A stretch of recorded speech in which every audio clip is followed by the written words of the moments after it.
The following is a presentation of Playfly Sports Properties and Michigan State Sports Properties.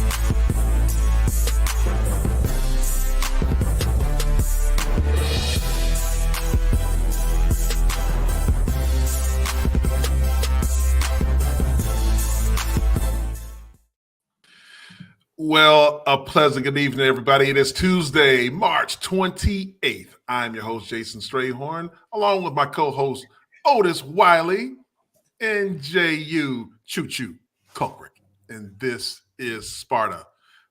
Thank you for watching the show.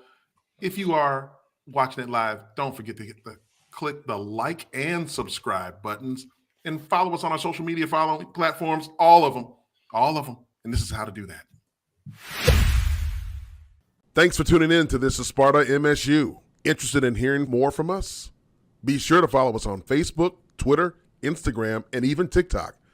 Click on the link in the bio to head to our link tree for more information. Help us grow our following by hitting the like and subscribe buttons. Tell your friends and family to do the same. Have an idea for a future episode? Let us know in the comment section below. And now, back to the show. Well, gentlemen, we got a jam-packed show today. First of all, I want to ask you guys, how was your weekend? I'm still getting over, that tough loss. I'm still getting over it. I consider it last Thursday weekend, but other than that, it was good to get home and relax and hang a little bit. Get my bearings, get some breath, get some rest. I was out for the count this past weekend, so. The sickness caught up to me, but yeah. Yeah, you've been on the road a lot. I mean, you go from Chicago, Columbus, New York. I mean, that's a lot of traveling. So, glad to get you a little rest. And, looks like you have the good Spartan attire, Spartan Strong on. Oh, yeah. Sporting a little IHOP, back, and Jehuu. This guy on there, man. This guy. This boy's a walking billboard. Walking billboard. In case you didn't know. Hey, that's actually I think you're living vicariously thinking like that would have been one of your NIL deals for sure. Absolutely. Yes, Ricks and the Land Shark and Dublin's, those three on rotation. That's competitors, so you can't really. Yeah, you can. You wouldn't have an exclusive. Not compete. Right. Different vibes. Thursday night. Different vibes.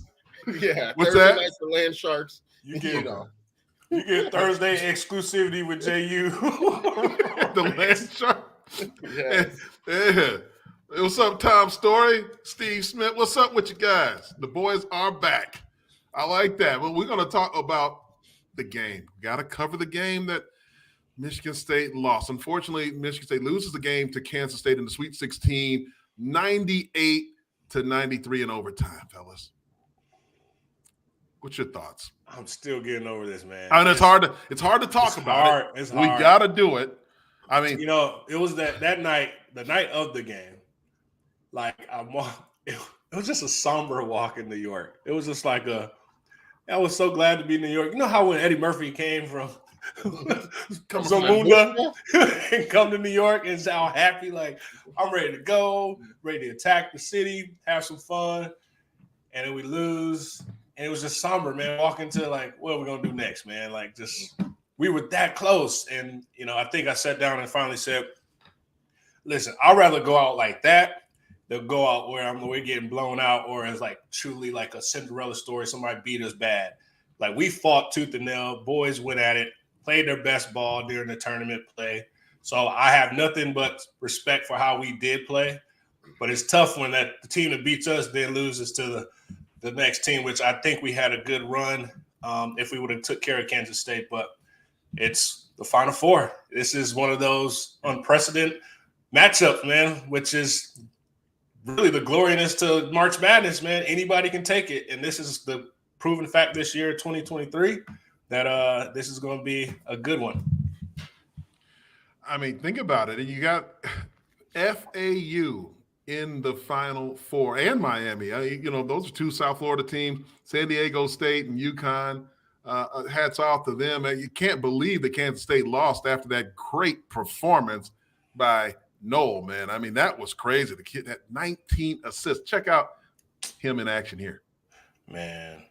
No, let's talk about the other guy who just randomly wants to go hit 5 threes on us that ain't even touch the arc sometimes. But this is a guy who you have to make sure he's accounted for.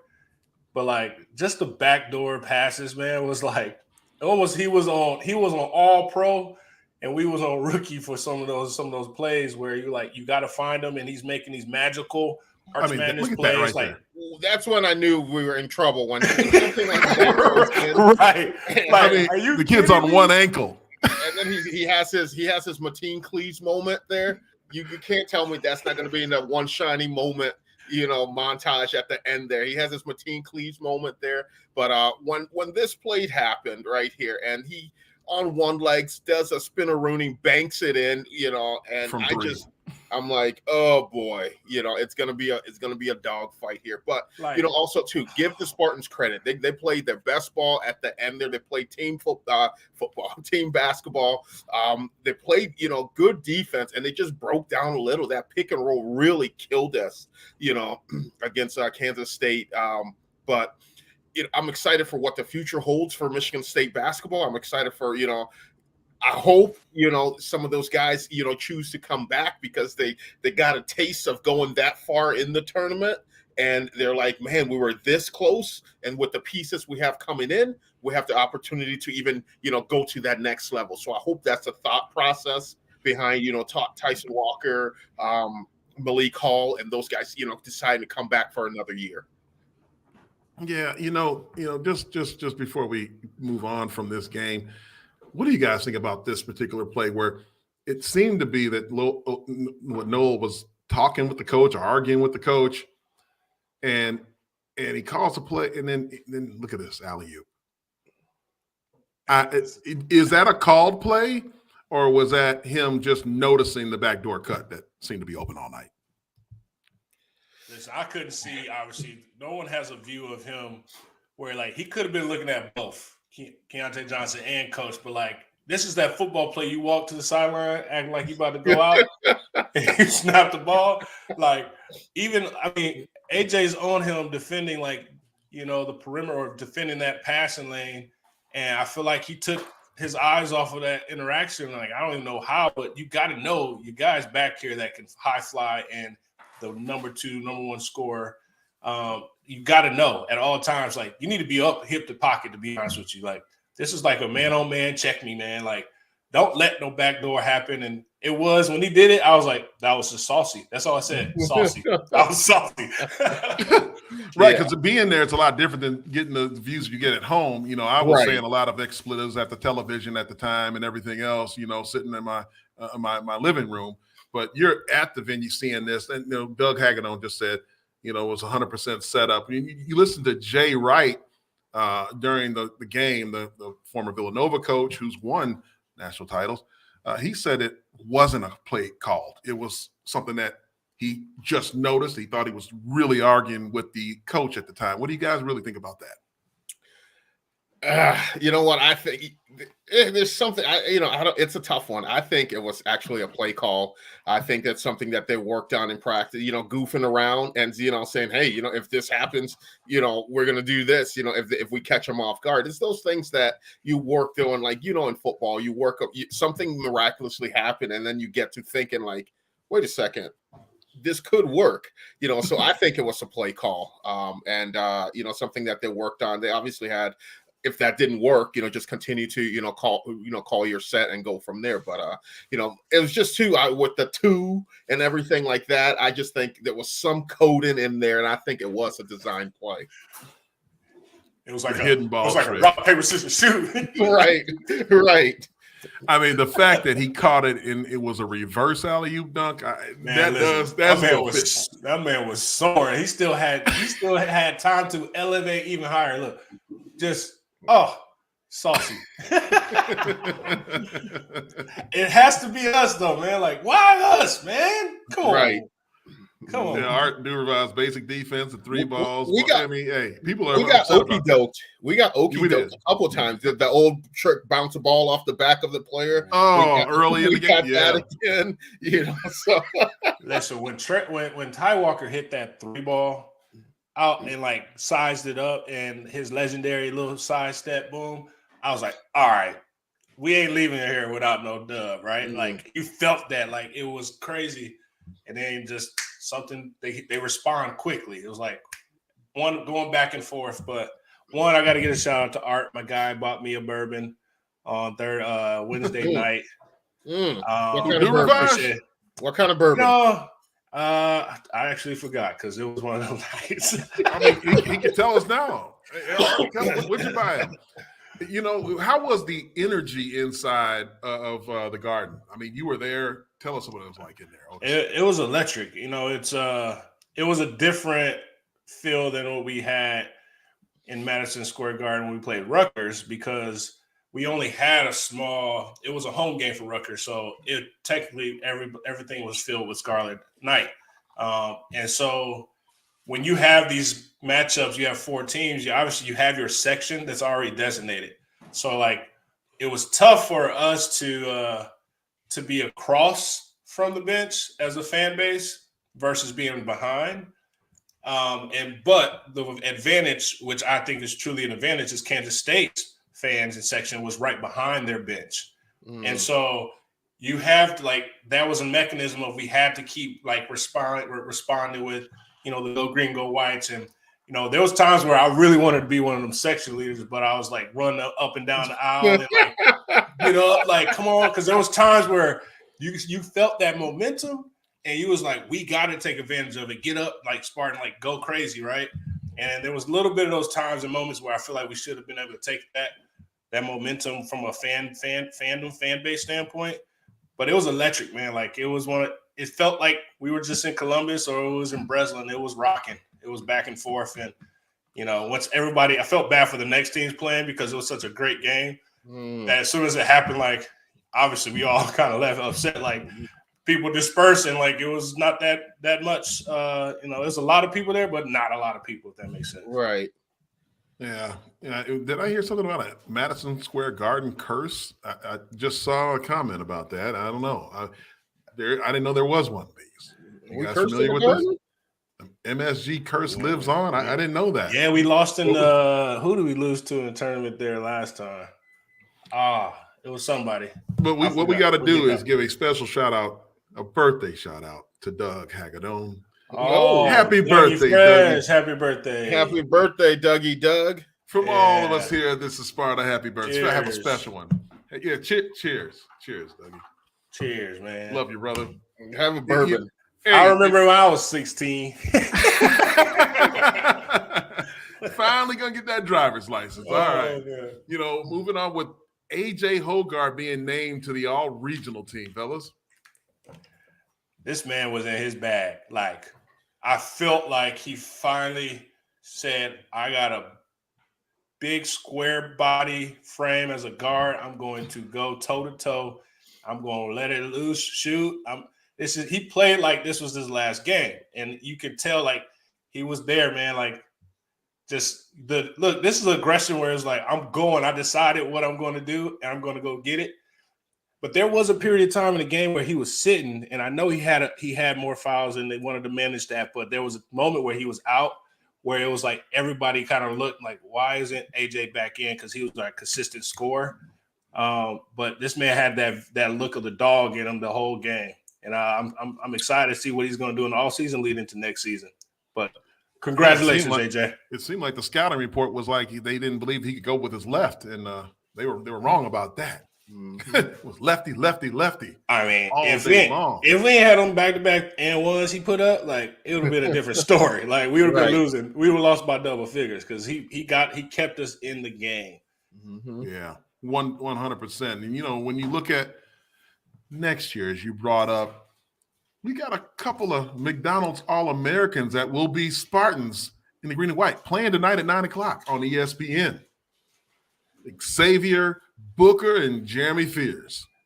Yeah, what does LeBron say, Jay? He's like, what, Cheeseburger Club, they call it? They call it the Cheeseburger Club. Yeah. The Cheeseburger Club. It ain't easy being cheesy. Yeah, exactly. Look, yeah, Xavier was there in Columbus when we were playing, and you can tell that man he gives you that Kevin Durant ambiance, tall, and look, he can go 1 and 5, play the 1 guard all the way to the 5 position, and I'm excited to see him join what we already have on the court. Now, Jeremy Fears. I've told you guys, this guy is your typical Izzo gritty guard, can get after it. Reminds you a lot like Ty Walker. Reminds me of Nate Robinson back when us growing up. Is that he can dunk, he can go through and transition, he can dish it, but also shoot the rock, and that's what we need to make sure that if Ty does decide not to come back, we got somebody to come in and make sure that Trey Holloman and AJ consistently grow in the front court. But he's going to be a great addition to the front court. Yeah, I'm excited for them. Have the opportunity today. All I can say is for them, enjoy it now. Enjoy those ha-has. But get your mind right. Once you step on and Coach Izzo gets his hooks in you, he's going to coach you hard. He's going to get you. He's going to get after you. So have that mental toughness, when you come to East Lansing. But enjoy it. Well-earned and well-deserved accolades tonight. Did we see the dunk contest at all? The highlights? Did we see that? Did you see Bronny?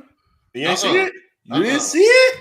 No. Yeah, man. He was. Hey, it looked like LeBron. I'll tell you that. Really? Yeah.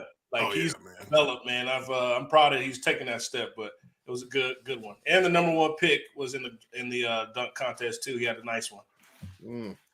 Hey, I wish we're going to get you footage on that next week. In a couple of days, because we don't have it right now. Didn't know about that, Otis. Got to tell us before the show. Yeah, just found out. Thank God we got the crack, the production team in the background here. Tony Costello. The Madison Square Garden curse. Lost to Rutgers and MSG this year. Kansas last year. Kentucky in 19 and 16. And Duke in 11 in the Champions Classic. So that's what that's about. Okay, so now we're all on the same page about the Madison Square Garden curse. So we're going to turn that page, talk about women's basketball, man. Guys, hey, the coaching search. What is going on? Who's going to take over for retiring or Susie Merchant, who stepped down recently? Yeah, I think, going into this, Michigan State, I believe, with all the coaching, the changes and everything that's happened, every new hire has been kind of a splash. Hockey Coach Nightingale comes in there, he's making a splash. Coach Tucker came in making a splash.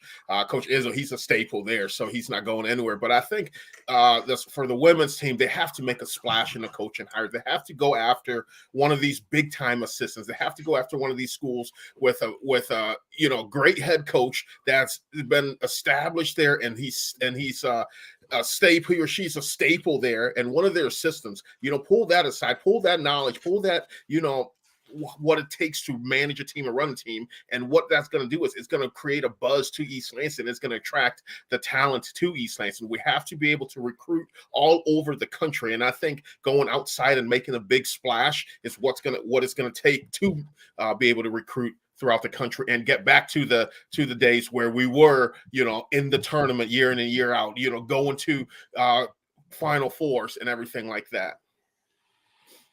Yeah, I think that you're right. You look at women's basketball now, and it's a very mainstream sport. It's not what we consider the Olympic sports, or in the olden days we called it non-revenue, but Olympic sports. When you look at Michigan State basketball, obviously with a legend like Tom Izzo, for men's basketball, it only is natural for the women's program to take some of that shine along with them. And you have the ability to get that splash higher. So we hope, I'm thinking, why not go after a Power 5 dominant, assistant that can come in here and turn some heads? I don't know, WNBA. It doesn't matter to me. Right. We don't need to shoot low. Got to shoot high. Exactly. Hey, that's where we are. We're a blue Shoot your blood program. shot. Shoot your shot. Yeah, and I truly believe like the women's game is at an all-time high. Yeah. And I've seen it where I've seen the programs, and personally coming from my last job at the NCAA and working with the WBCA at the Women's Final Four year in, year out for 5 years, like you see the programs are consistently getting there, and you see the product of what they're putting out there and what we absolutely have to aim to be. And it's truly like I see those programs as winning. Like, let's look at Dawn Staley. She is absolutely the GOAT. Like, she is a absolutely GOAT. When you make it on the Aflac commercials with Nick Saban and you kind of replace Prime a little bit for basketball, you the GOAT, right? And she's not only like winning, right? She's winning in the team culture because those women step on. Like when you see them behind the scenes, it is truly like locked and loaded. Nothing's breaking that bond. And when they get on the court, they're deadly. And I feel like we gotta get a coach that's going to be strong in the recruiting game, but also reinvigorate that Spartan tradition on the women's basketball side that hasn't been there. And it's really probably a testament to like COVID and post-COVID and all the things that we had to deal with. But, I think these girls truly, we have some talent. We have talent on our squad now. So I'm just looking forward to seeing who we do bring and announce in here. But we've got to make sure we give them the support that they need because it could be a game changer. Yeah, Otis is right on that. The support piece is really huge. We have to give them the support because the game is growing. It's growing immensely. Just a couple of days ago, Tom Brady bought stake into the Las Vegas Aces team. He owns a WNBA team now. Tom Brady does. The game is growing. You're watching TV. I'm, flipping through now, watching the women's tournament here. One of the reasons I'm pulling for LSU is I love their coach. I think she's a brash figure. There's a Instagram page dedicated to her outfits and everything. That has drawn attention to the game of women's basketball, and that should continue to do that. And she's going to continue to get, girls to go there and play because they want to be part of that splash. Michigan State, we cannot just sit back and take the safe route. We can't just take the route to just survive and hope in 5 years we build something. We got to start building now. Make a splash now. Get girls on campus. Get that recruiting vibe going. Inject some energy in the Breslin for the women's sports, for the girls basketball team, and let's get after it. Make a splash. Listen, look at all those 4 teams that go to the Final Four. I'm at least one of those assistants on that staff. They got a call from me. Trust me. You know what I mean? Like, hey, you looking?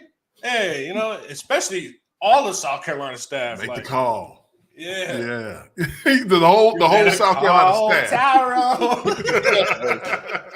You got to do it. Pick up that phone. Man, that's our athletic director, Alan Haller's job. He can do what he wants to do. And hopefully, collectively, I think Michigan State will make the right decision. But I like the energy behind getting that splash higher, guys. And we talked about a Twitter page designated for the outfits that the coach from LSU wears. And we have that too from our coach in our football program. But before we get into that, because we got a special guest to talk about that program, we're going to listen to this message from our friends over at IHOP. Introducing new sweet and savory crepes. Whether you like the flavor of cinnamon bun after sunset, or prefer to wake up to a little eggs and bacon, day or night, it's always time for crepes.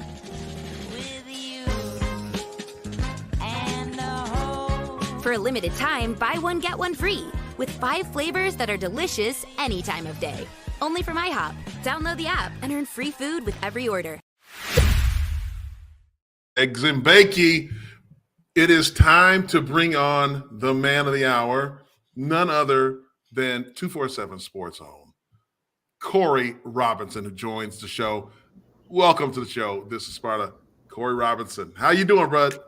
Good. How have you guys been? It's been a while since I've been on. Well, we should have played that music. Welcome back. Welcome back. Boy, I know you're a football guy, but who should the women's basketball team head coach be? I'm just gonna put him on the spot. Hey, he said, "Hey, cut to the chase." I don't think I got any names there, but I agree with you guys. I think it's got to be a big splash hire. I think Michigan State is nice enough that they have great facilities and they let the women's team, have nice locker rooms and all that probably stack up better than a lot of the women's teams across the country. So I think there's a lot for them to sell, and I think they should go big for it too, like you guys mentioned. But yeah, I definitely won't have a name necessarily, but I think they could go big and it'd make a lot of sense. A lot of change. You're absolutely right. I mean, you spent a lot of time covering the Michigan State football program, which is a pretty much a full-time gig here. When you look at all the moving parts that's been going on in the program, and you recently wrote an article about the so-called departure of Saeed Khalif, who was general manager of Michigan State. Talk a little bit about, what you see in the program, what you're hearing as far as like the high level recruits that have been here. And you kind of wrote that in the article, but we just want to talk to you and get your feel where the program is right now. Yeah, I think in the article, I probably a little critical, but, it's pretty honest with it. I think there was a lot of highs while he was here. The 2023 class finished 22nd in the country, which is the best recruiting class they've had in a while. But there's kind of those lows too, where you see maybe they could have handled things a little bit differently, and maybe they could have been in that top 15, I think, had they maybe prioritized a few different people differently than they did. But then I just thought too, I mean, I mentioned the turnover in my article with the off field. I'm not talking about the assistants or any of that. That's always going to happen. Guys get promotions, but in the recruiting department, the creative, like all of the off field coaches, I thought there's maybe too much turnover there. That was more not necessarily a coincidence, because a lot of those guys, I talked to while they were here, talked to them that, and talked to former players. So it's not like a one or two guy thing. It was there was an issue that a lot of people brought up with it. But I mean, at the end of the day, I think he did a fine job and maybe elevated some of the expectations recruiting wise, but I did kind of feel like maybe they were spinning their wheels a little bit at this point of the process, and maybe getting a fresh voice in there and kind of changing up what the plan is, I think can be positive for the program. Because I mean, you mentioned it was probably months ago, Jason, when you said what's the identity of the program, and I think maybe that's the best way to sum up what we saw the last few months. Almost like you didn't know what you were covering. Sometimes they were this, sometimes they were meat and potatoes. And I know on our board we talked about it today, about how they haven't been as social media driven lately, which that's by design for them. But even that, I think they pulled back too far, and there's a happy medium that they got to find. So when they go in that new direction, maybe that new person and that new voice will kind of find that happy medium that understands what Michigan State is and where they need to be with things. Man, that's when we talked about like the pipeline. I think it was also where when we lost out on guys, it was like, what was the strategy for the next person, or how are we not attacking all of them equally, showing them equally love, so that when that number one guy does flip or he does commit elsewhere or sign elsewhere, like we still are showing equal love. Where, in my opinion, if I'm the recruit and I'm waiting to kind of get that offer, I feel like there's been some guys we've missed on that have went, like talent-wise, that went somewhere else and have played and tremendous and been a competitor or been a contributor on their teams in Power 5, like good teams have went elsewhere when they had us as number one. Like that's what some of that kind of gray area questioning happened where you're like, what is the DNA strategy for us? Where, last July we were popping, everyone was loving us, right? We're everywhere, but like at that point, like I think we just fizzled out a little bit and it caught up to us, man. That's just my personal opinion, but I feel like that's kind of maybe the impetus of like what happened. Yeah, that's pretty much where it started showing with me too, is because in June was that month that they had all the officials and everybody was buzzing, but like we kind of knew where a lot of the recruitments were with some of them, where they were probably running second or third with guys that they were thinking they might have been first with, which obviously they were not, which is fine. It's not that you don't swing for the fences, but I think you could have brought in a lot of really talented football players during June, those June official visits, and had them be a part of some of that craziness. And you probably would have walked away with a lot more commitments in June. Because I think I read a stat, and we'll go with it as correct. They got. I like that you said we'll go with it. That's correct. Because I'm thinking about that stat too. Yeah. Yeah, they got 6 commits out of 36 visitors in June. But that's not the percentages you want to hit on.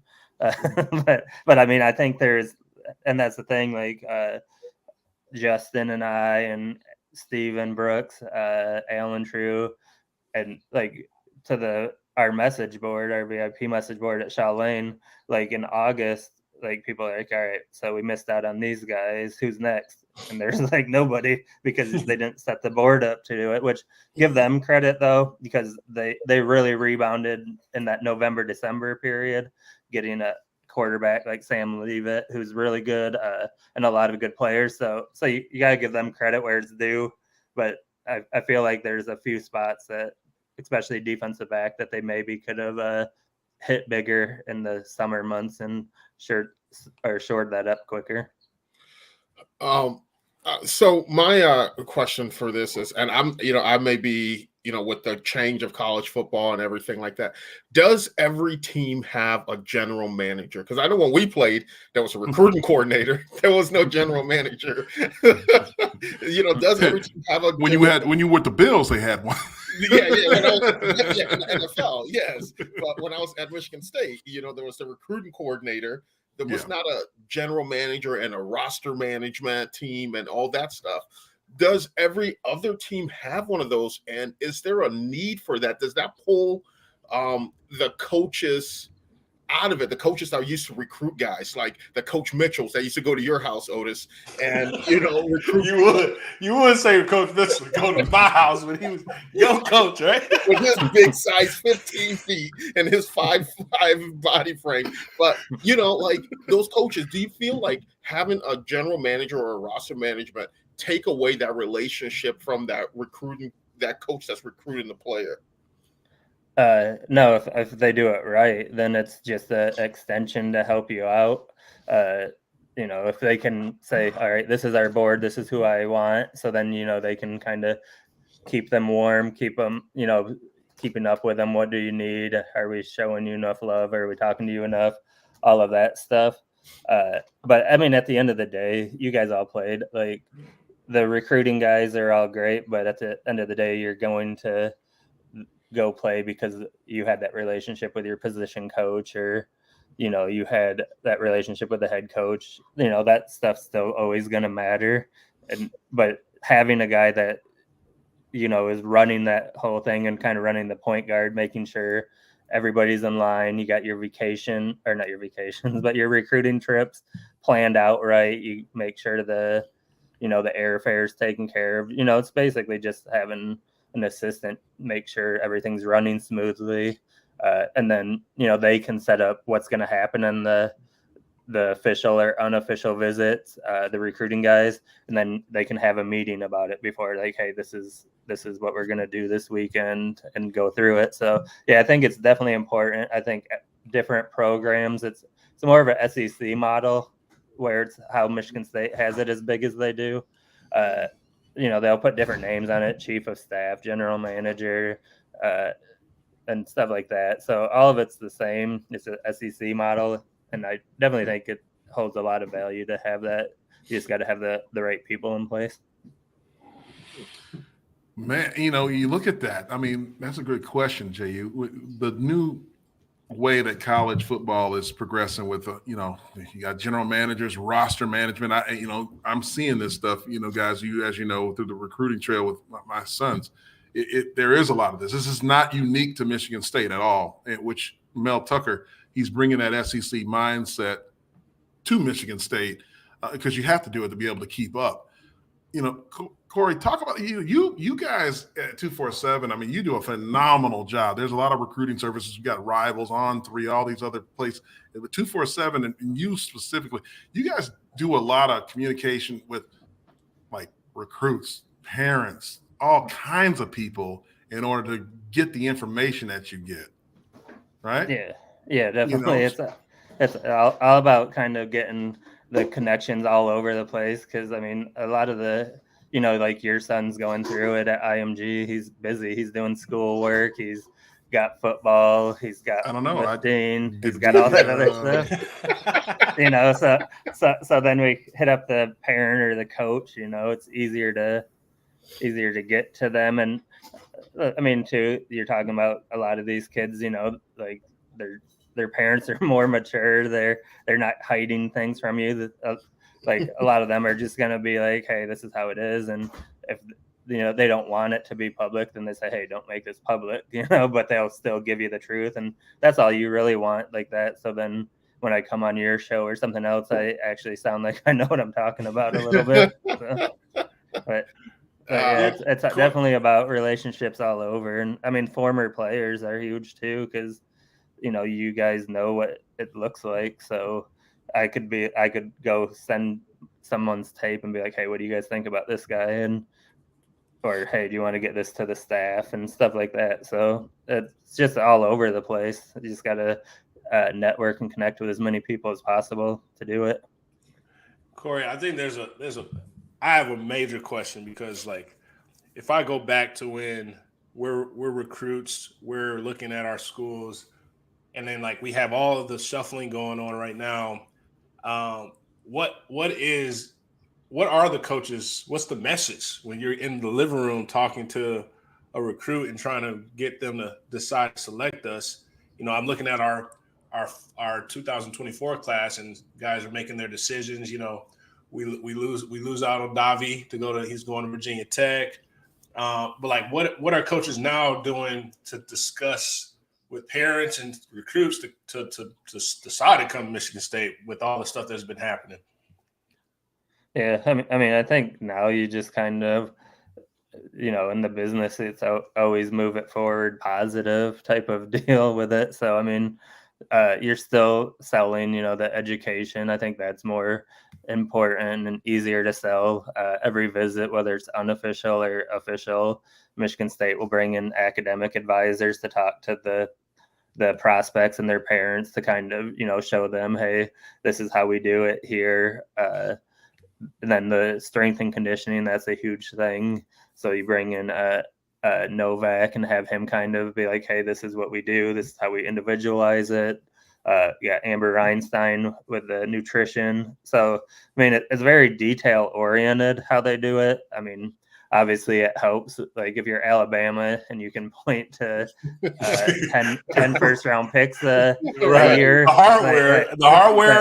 hardware. Yeah. So like some of it's still pretty easy for some of them, but I mean, like that's the thing. Honestly, it's building relationships and trust with them, because like if you go to Michigan State and then you have an injury, you're really low during that. Are you going to have coaches that are going to be there to kind of check on you, make sure you're doing all right off the field? Stuff like that matters. So it's just building trust in a relationship and actually caring for the kids, and not faking it, which I think all of us can kind of figure out. College coaches are really crafty at saying what they want to with the thing, but you can't really fake like how you make someone feel. So just making the kids feel like they're important is the biggest seller. Right. So Corey, when I originally committed to Michigan State under Bobby Williams. Bobby got fired. Then I opened my recruiting process again, committed under John L. My first year, I had Reggie Mitchell for a running backs coach. He left, went to Illinois. Then I had Ben Sermon. He left, went to the the St. Louis Rams at the time, went to the NFL. Then I had Dan Enos. So with that, like, it happens. These coaching changes happen all the time. And then on top of that, John L gets fired, and then Coach D'Antonio comes in. So now look at all those coaching changes that happens all the time, but now it's, more magnified. There's a brighter light shined on it. So like this year, Michigan State lost BT to the NFL. They lost the Coleman, back to Georgia Tech, and now Saeed's leaving and stuff like that. And from the outside, people are, there's some type of panic. Like, what do you say to Spartan Nation who's panicking right now? Like, relax. I think all of it's just like it's in your own bubble. So when it happens somewhere else, you don't notice, as much. But I mean, if you look at it, Alabama lost their defensive coordinator to Ole Miss this year. Right. But they're not going to freak out. They lost their offensive coordinator, but they're not going to freak out because they know that that's just part of the deal. You lose people, you bring new people in, just like players.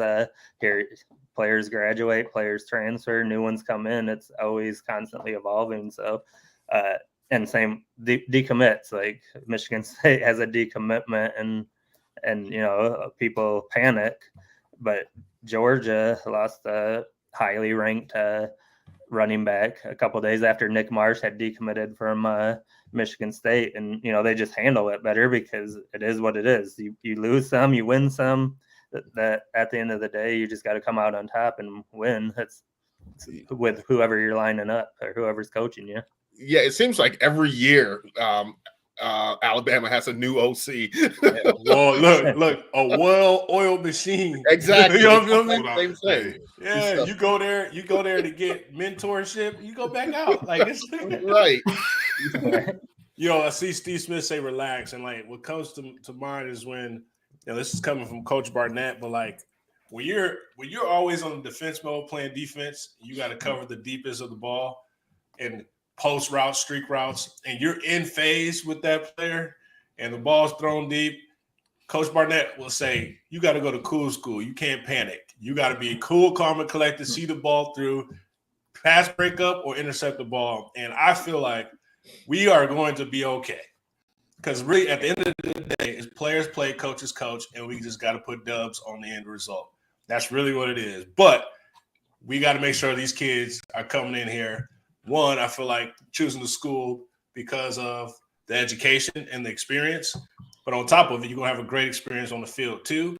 And then post-career, you're going to either go pro in NFL or anywhere else in the industry, and that's what it's supposed to be. Stick to the basics, right? So I'm not panicking because I feel like you got to pull the weeds where they may and you got to push forward. What Coach D always said to us, Jehuu, everybody stay the course. Let's keep going. Course.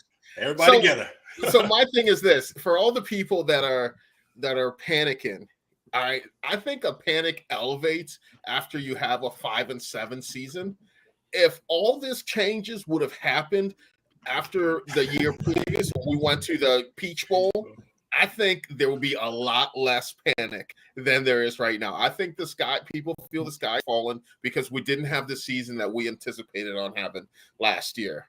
So I think that's why there's a lot of that, sky is falling mentality going on right now. But I think, we will right the ship. And at the end of the day, we'll be the first one on this platform saying, if we have another season like we had this year, hey, are we making the right moves?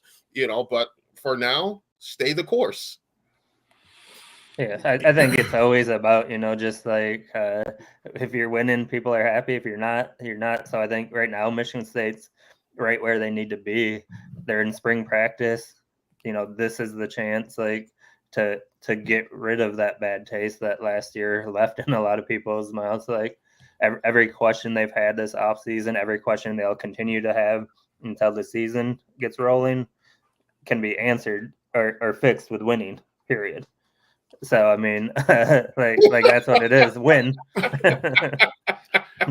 Well, I'm in So we're laughing because there was a comment that just was up there. It says, "Well, I'm in panic mode." Put that back up there. Sky is falling. The sky is falling. The sky is not falling. I'm in panic big time. The sky. Wait, hold on, Bone Man. Mr. Bone Man, you're better than that. You are better than that. Listen, the sky ain't falling. We need people that's in the alley, ready to fight, and not ready like sweating and scared, running away. We'll be good. Stand in the fire. Stand firm, baby. What's up, Corey? What's the buzz you're hearing about spring ball? I think it's all positive like it always is, but I think there's a lot of optimism because of the 22 class.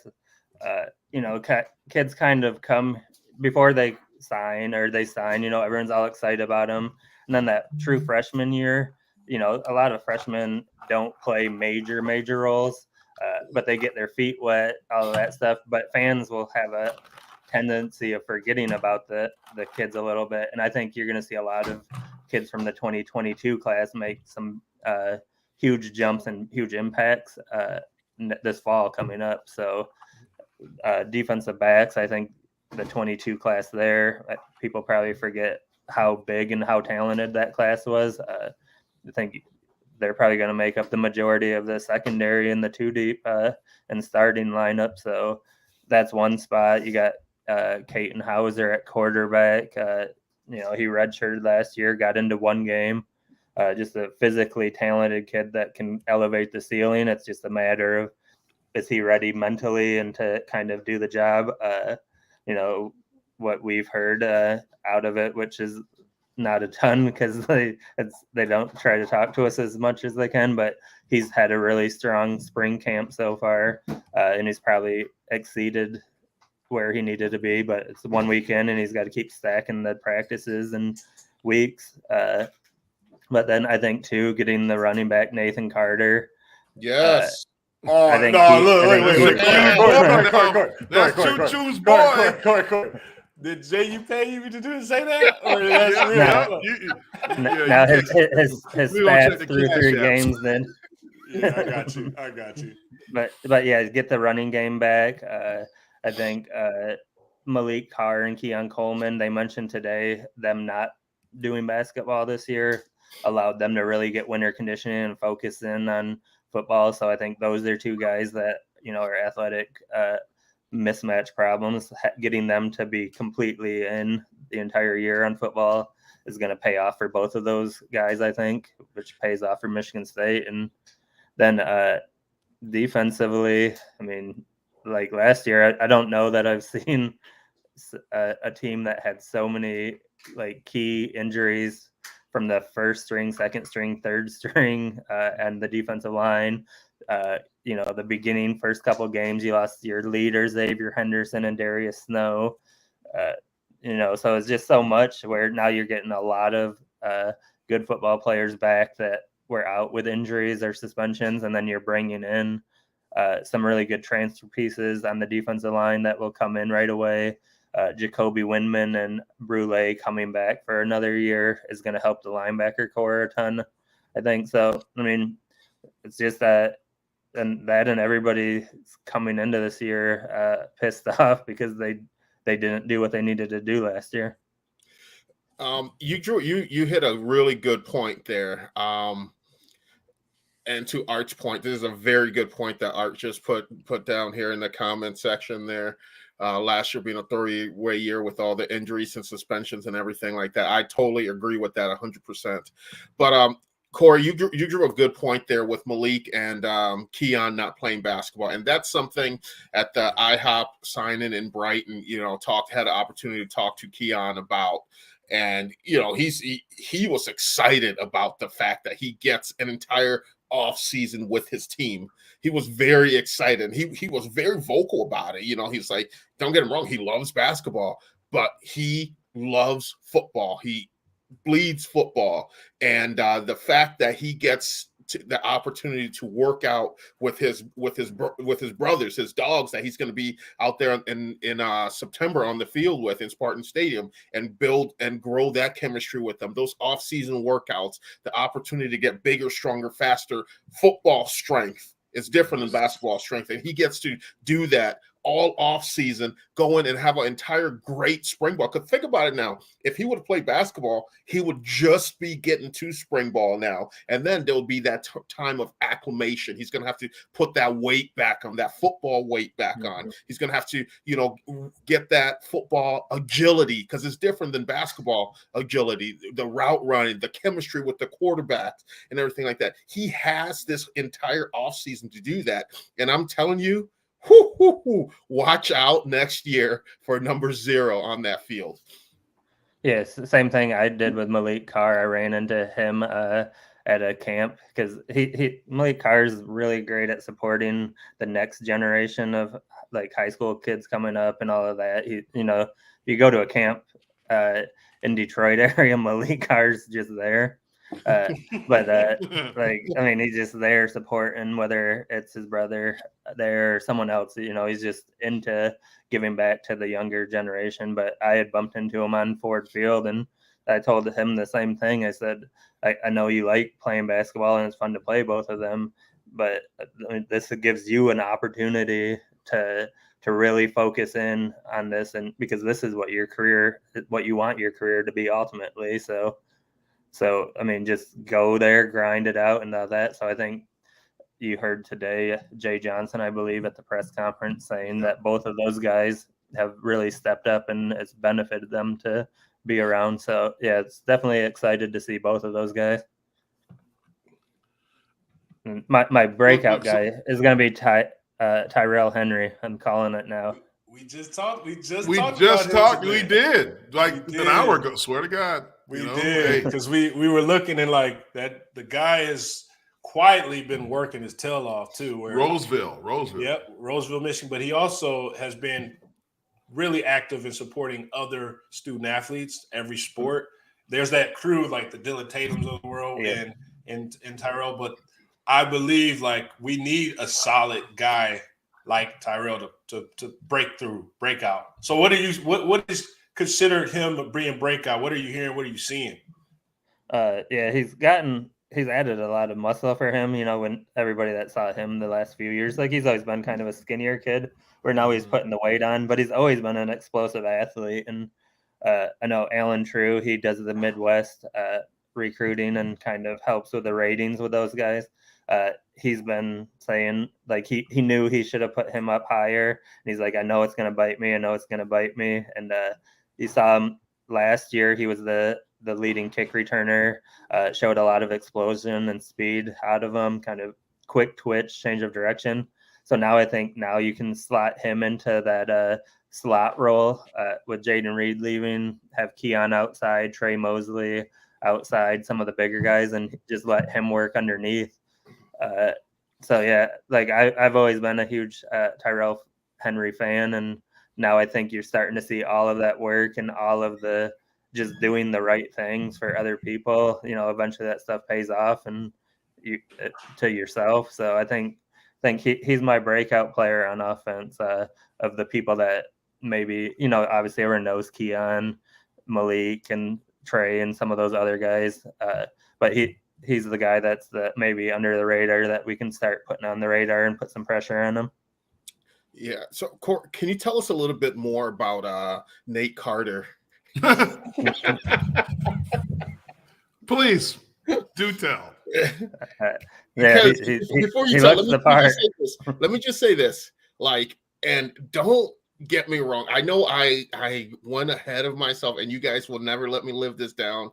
I coined the killer bees and all that stuff. But I'm telling you, Nate Carter, to a lower degree, reminds me of Javon Ringer. That's all I'm gonna say. Why you gotta say lower degree? Why lower degree? Get a man his flowers, man. Because you don't two of all time in Michigan State running back. He's the top 2 of all time. So if I put Nate Carter on that same level, it means it's Lorenzo, then Nate Carter and Javon. He can't do that. So I think he's gonna be kind of like a Javon Ringer, I feel. Yeah, he's a strong guy too. Like, I don't know if you guys have bumped into him at the facilities or anything yet, but yeah, he looks the part, like sort of like Javon did too, where he's got muscles popping out of muscles, and but yeah, strong dude. I mean, he had. Listen, I think Corey, he's he looks number 2 like in we the all country. do coming out of the shower. We look in the mirror. He looks just like us. Okay. We're all the same coming through. Not. But yeah, Go ahead. yeah, getting him to kind of get those. He's going to get the tough yards, but then he's going to be able to break the tackle. Like same thing. Like for the Lions fans, since I can finally be on their bandwagon. Like everybody loves Jamal Williams. Yeah, I love Jamal Williams, and he's good. God. He's good, and he's a nice guy. But David Montgomery is going to take them to another level because he breaks tackles, and he's going to get more than what the top offensive line's blocking. Yeah. Now here's it. Does Nate have that home run speed that we all have been very I guess we've been spoiled. Like we absolutely have to listen. Our guy K9 was the truth. That is something that is like a diamond in the rough. He is a rare breed, and we cannot keep putting that tag on our guys and trying to find that versus can he do what he does best is put that speed to test and hit a home run? Does he have that capability? Yes. Yeah, I think he's quick. He's even quicker. No, of course, JU answers the question for you, Corey. Don't worry about it. This is JU's show. You're just here for the ride. Yeah, I think he's quicker than fast, I guess, if that makes sense. Like once that he's got the ball in his hands, that first step or two, he's lightning fast. Like he might not have the top end speed of like a K9, but he's fast enough to get out to the edge and do all of that and get it. And I think too, part of K9, which is great, and obviously runs 22 miles per hour.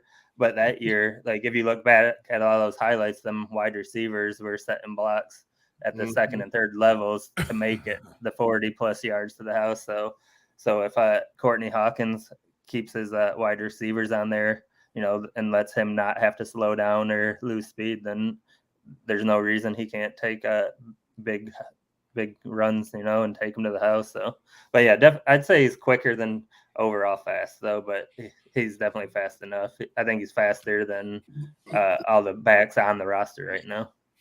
This is why we like Corey. That's why we love having Corey Robinson on because he can you're the only he's the only writer / recruiting guy that actually knows the game, in my opinion. Right. Because you study it. You see things through the lens of a player, which is unique.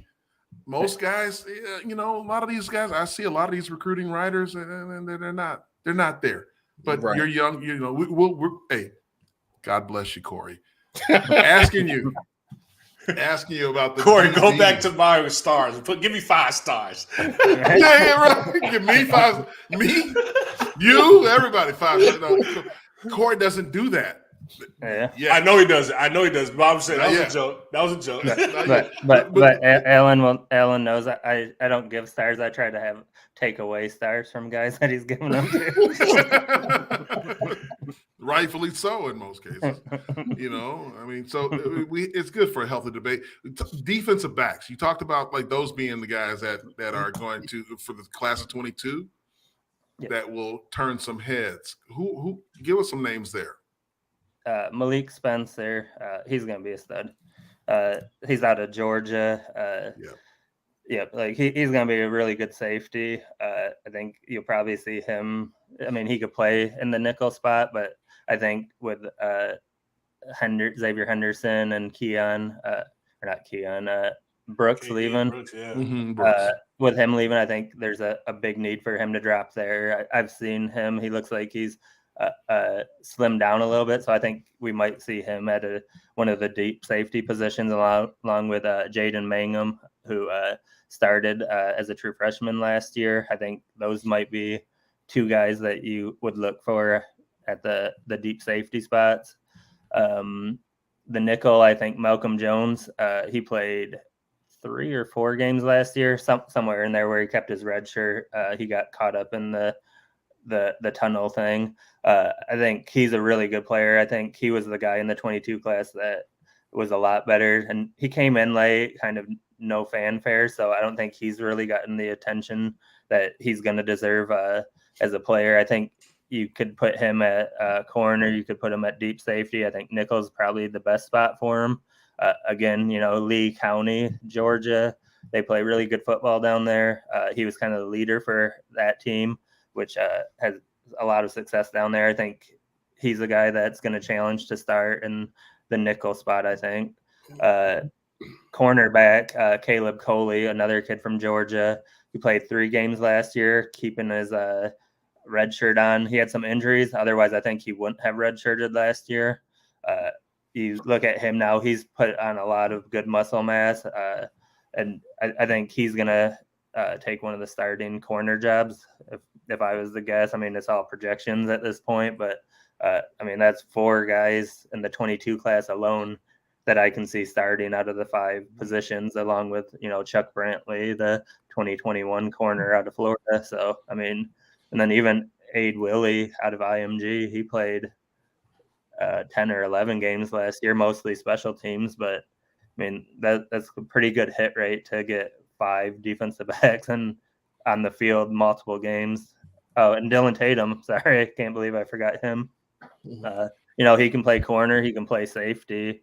I would guess, like the Penn State game, he moved to corner. That was his first time there, and he played really well, I thought, against a good Penn State team on the road. So I think he's also going to factor in, maybe he battles with Caleb Coley and Chuck Brantley for starting, but he's still going to be in that rotation and play where I think he played double-digit games last year too. So it's 6 guys that played in the 22 class at DB. So that's like an unbelievable hit rate early, and I think they're really going to take the next step. Yeah, and I love that with that corner there. I love the tandem coaches there. The new coach coming in from Buffalo. Not I'm a homer or anything, but I thought he did a very good job with the Bills corners there. With Tre'Davious White. Corners. He was a safeties coach. No. I'm saying, but he's going to be Coach HB is going to be coaching the safeties, and he's going to be coaching the corners here. Yeah, but he did a great job there with Micah Hyde and Jordan Poyer in Buffalo. They're one of the 2 best tandems in the NFL coming in there, and pairing him and Coach Barnett together. I think the surprise this year that, in the past 2 years, we've been pulling our hair out about our secondary. I think this year they're going to surprise a lot of people with those 2 coaching those guys back there. Yeah, the way the Bills guys turnovers, that's what we have to get turnovers, and we need to convert those turnovers. More so, let's score on defense and not leave it up to the offense. But I think to Corey's point, to have a deep 2 depth chart in secondary that can go out with when guys run out, back in the day when guys run out, like, oh man, this guy pick on him. Oh my God, they're going right to him. That where guys run off now, it's like, no, this guy has held his own. We know he's proven that he belongs there on the field. We're good. Mm-hmm. But I think that's where you got to make sure strong teams know that when somebody goes down, they're not losing a step. And I think that's what we're building, which I'm excited about. We got some young guys that's hungry that, like you said, Corey, before, they are very upset with how last year turned out. And you never want to be the position group that is the weakest on the team and also gives up those first downs and those long 3rd and longs and getting scored on. And we'll turn it around. I'm looking forward to it. No doubt about it. I mean, Corey, look, we talk about a lot of players here. I mean, you must live and breathe this thing for real. I mean, we're just throwing things at you. You're just spitting out all these names. I mean, you brought Caleb Cooley. Is the guy? Yeah. I got a call from somebody who wanted to interview because of my son at an unofficial in Miami, and he just went on and on about Caleb Cooley and how they should have had him, and they should have, I'm so happy you guys got him, but you could tell that it wasn't real, that he wasn't happy that we got him. But I was like, I don't really know a lot about Caleb Cooley, and you said he was probably going to vie for a starting position, but thinking about Mel Tucker and what he's doing with this program, and you talk about the general manager position and the recruiting as it is. What does Michigan State need to do overall, in your opinion? Because you are seeing this thing from a 360-degree view as a recruiting guy, right? Technically a recruiting guy. What does Michigan State need to do to really improve themselves as a program in general, just overall? Yeah, I think, if I was making the call, if I was Mel Tucker, this is just my opinion. He probably got a bigger Rolodex than me. Of course. But whether you call it the GM or the chief of staff, I would promote Darian Harris to that. He's probably one of the smartest people I've ever ran into in football. He's a great communicator, which I think is key for that role. And he does things the right way because he cares about people. Like if it doesn't work at Michigan State or it doesn't work here, like he's one of those people that just genuinely wants to see people succeed. So that's who I would put to run the department. And then you could go get your player personnel guy, to handle more of the day-to-day recruiting and the boards and stuff. But if I was going to find someone to kind of be like that top guy to oversee that department, to make sure that everybody underneath him is being taken care of properly, they got everything they need, and that stuff's just being done the right way, like he would be who I would tap for the job to kind of oversee it all. I say I agree with you 100%, Corey. I think, and I said this to the guys before we jumped on the air here. For some reason, it just hit me. I was like, wow, I think I'm seeing, what's happening here. I think Darian, is and should be that next guy in that line there. And I think replacing Darian should be Javon Ringer. In that role, still in that role, coming back there, because two different things. It shows that Darian is there. He's played at Michigan State. He stayed at Michigan State after he was done.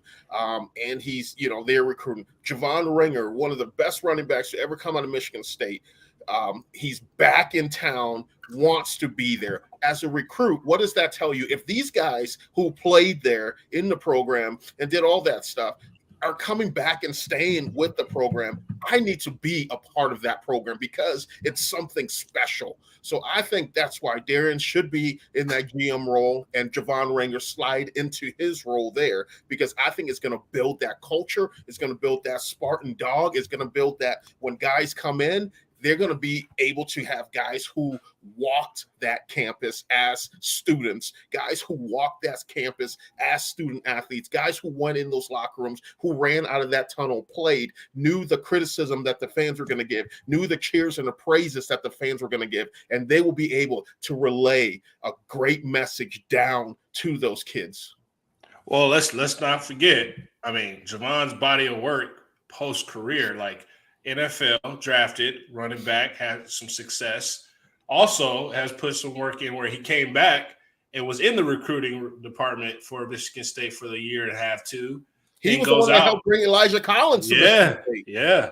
But then you got he was the same position, player development personnel with Toledo, and had success and consistency. So one, obviously that's my boy. One came in as a 2005 class, but for sure I think this is that one right move where you got to make it, because if you don't make it and you have continuity in those positions, it trickles down to where, to your point, the kids aren't coming and they're flocking to the culture, because it's really the culture that brings it. And I'm looking forward to this decision, what's going to happen, and it's got to happen soon. Hopefully before we get out of spring ball. Yeah, and that's what we talked about too with the previous staff. They did a lot of good things, but we never. It's almost like they didn't fully understand the identity of the university and the program, and that's no fault to them. They didn't run through the tunnels like Jehuu said. So I think having somebody that understands to a T what this is, what it's supposed to look like, and how it needs to be would be a really smart hire, and would probably pay huge dividends, not just recruiting, but just the overall culture as a whole, just because they understand it. Corey, I'm going to ask you this before we let you go, because I mean, you're giving us a ton of insight, as you always do. You have connections that we can, the average person can only dream of having. What are we? What is the word on the street about with recruits about our NIL? Let's just put it out there. Ooh. What does the recruits say? What are the parents saying about Michigan State, and how do we measure up from a NIL standpoint? Yeah, I mean, I don't think Michigan State's killing it at the NIL by any stretch. I mean, I think there's probably a happy medium that they got to find, where you don't have to necessarily go Miami, Texas A&M. But I mean, that's just where the game's at right now, where I think you need to be able to drum up that support to, have the guys at least get like a market value, whether it's you don't want to overpay guys and get the crazy numbers that some schools will do. But I mean, I'd say it's still probably falling short of where it needs to be, just to just where it needs to be, like without doing crazy contracts or crazy deals, for the kids, because they bring in a ton of money here, football, basketball, all of that, just down the line. So yeah, I think if Michigan State's next step, besides obviously winning and getting the right people in, is getting all of the financial support to kind of row the boat together and realize that, hey, if we want this to go here, we got to hit this number, whatever number they're comfortable with, whether say it's 12 million or 10 million, 8 million, somewhere. I think in that 8 to 12 million range allows Michigan State to recruit with anybody, honestly. Like, so what's your number that you can make it work? And you just got to trust the process, that it's new, and I think that makes a lot of people scared of, like, oh, where's my money going? Because they just got to trust it. And where down south, those guys have had their own NIL going for a long time, so they're just used to it already. So it's just about working together and understanding that this is how it's got to be, and it's going to be done right. We just need the support. Interesting. I mean, that's something, man. So you said that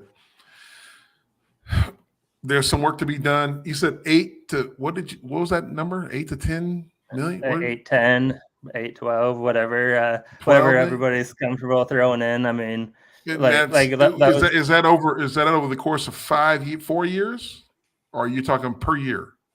If you could get that out a year, like, you would be competing with basically anybody in the country outside of the crazy ones. Like, you got some people giving high school kids $8 million, $10 million supposedly to play quarterback, and that's too much. Like, that's just stupid to me. Like, because you look at the NFL draft coming up, and there's a miss rate there, and that's a whole lot easier to project an NFL guy than a college kid, because there's just so many variables coming out of high school. So you gotta be smart with it, but you also gotta keep up with what's happening. And maybe you let the $8 million quarterback go, but if you can go get the $500,000, $750,000 quarterback, then you're probably walking away with a pretty good player. So long gone are the days of winning without winning the right way. Well, obviously now that's included. Wait. The right way? Recruiting the right way. It's long gone. It's long gone.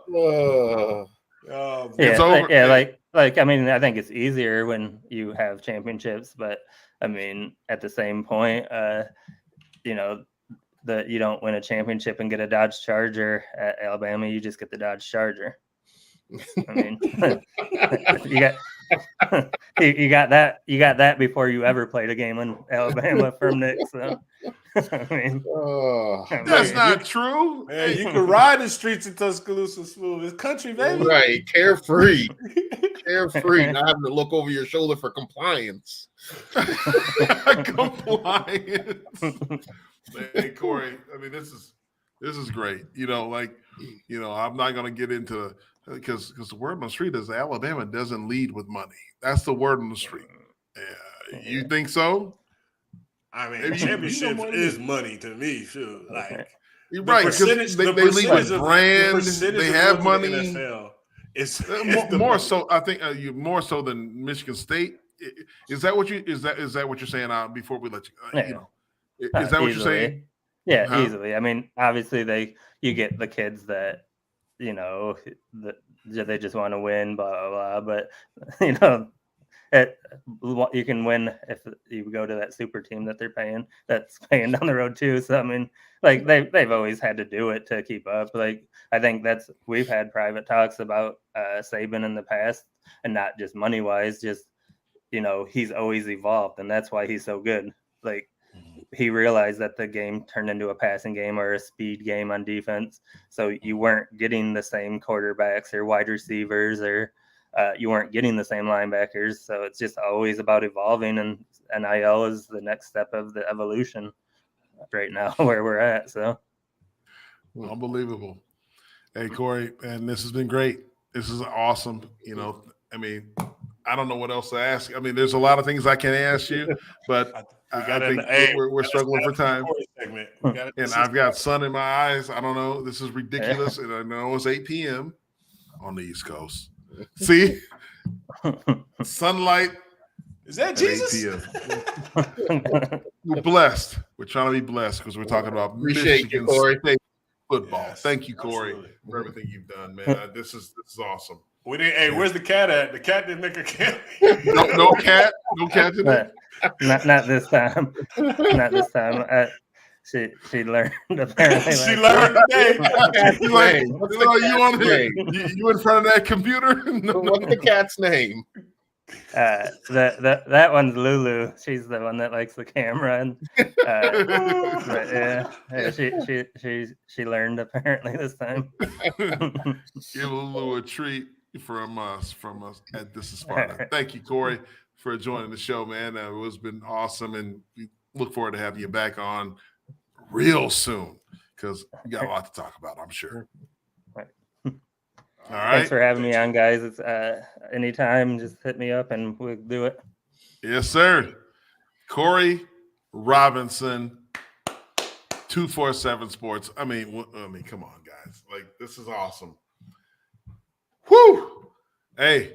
You sweating with that sun? Hey, no, listen, there's a lot to unpack there. Yeah. We're not going to unpack it all. We want, Spartan fans to see, this is what's going on in the program, and I like it. What do you guys think? Look, I learned more in that session today than I have the months leading up to it. I think the point of just the people, the players that aren't being talked about, that gives me obviously more confidence that our young guys have been in the lab working. And they're working not to get the glorified, social standpoint right now. They're working because they got to put a product out there. And I think we had that same vengeance when Coach D came and took over a John L. Smith's team, is that we got to get to work, man. We got to go bowl gaming. Like, that was the next goal, is like, we got to go to bowl game.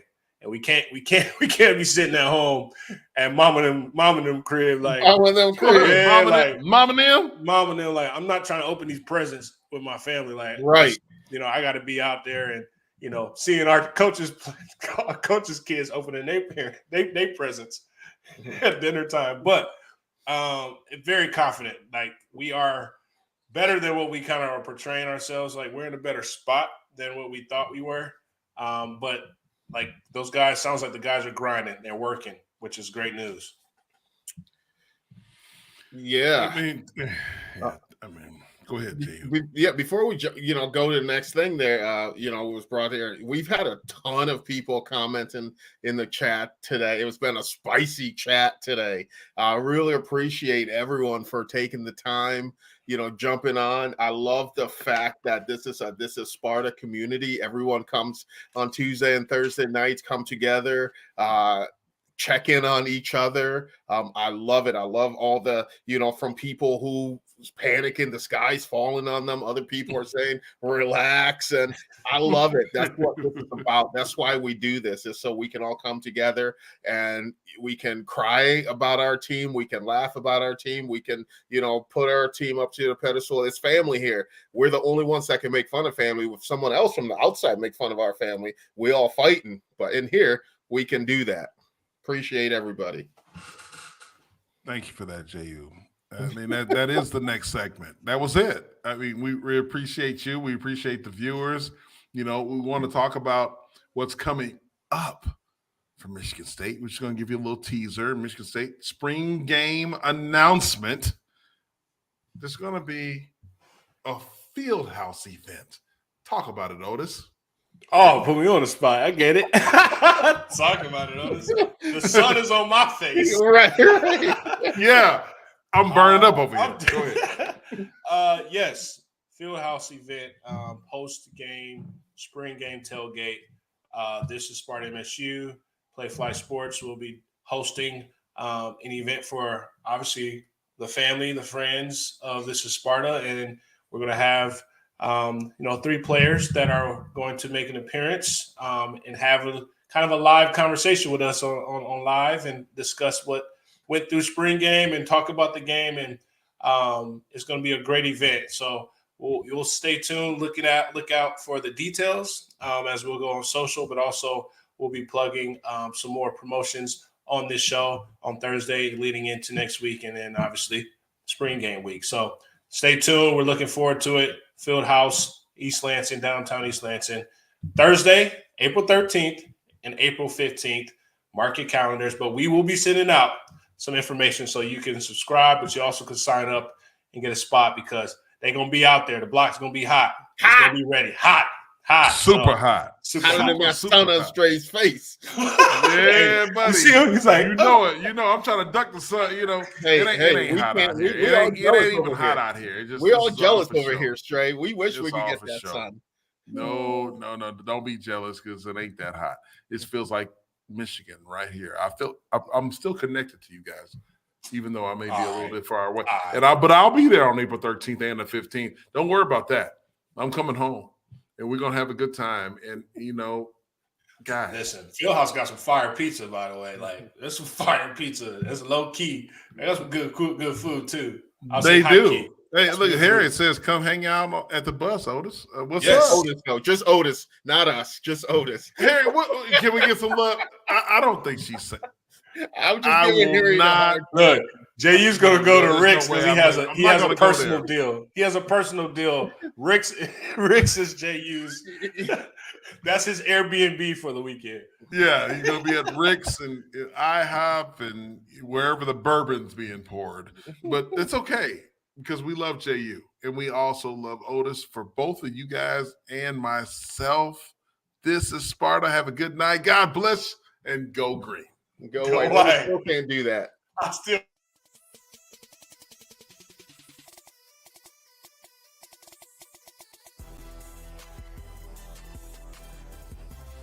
This is Sparta MSU as a combined presentation of Playfly Sports Properties and Michigan State Sports Properties.